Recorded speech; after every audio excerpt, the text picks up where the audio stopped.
2026 সালে আবারও বসবে টি-20 বিশ্বকাপের আসর। আসন্ন আসরের আয়োজক আবার উপমহাদেশের দুই দেশ ভারত ও শ্রীলঙ্কা।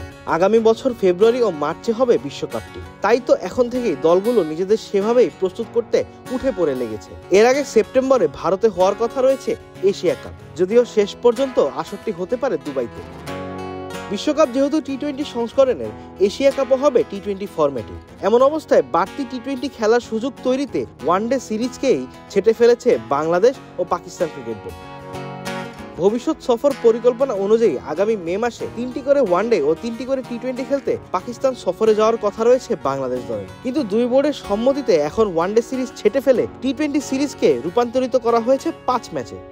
আবার এফটিপির বাইরে জুলাই মাসে বাংলাদেশে এসে পাকিস্তানে খেলার কথা রয়েছে 3টি ওয়ানডে, সেটিও এখন হবে টি-20 সিরিজ।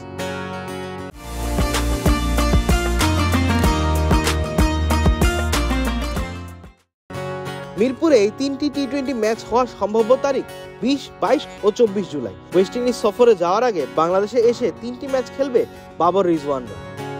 আগামী জুনে শ্রীলঙ্কা সিরিজের আগে কোনো ওয়ানডে নেই বাংলাদেশে, আর টি-20 সিরিজ রয়েছে মে মাসে পাকিস্তানের বিপক্ষে। চ্যাম্পিয়ন্স ট্রফি শেষে জাতীয় দলের ক্রিকেটাররা এখন ব্যস্ত প্রিমিয়ার লিগ খেলতে। জিম্বাবুয়ের বিপক্ষে 2 টেস্টের হোম সিরিজের প্রস্তুতি শুরুর সম্ভাব্য তারিখ 11 এপ্রিল। 20 এপ্রিল সিলেটে শুরু হবে প্রথম টেস্ট, চট্টগ্রামে হবে সিরিজের দ্বিতীয় টেস্ট, যা শুরু হবে 28 এপ্রিল। আবিদ মোহাম্মদ, ক্রিক ফ্রেন্সি।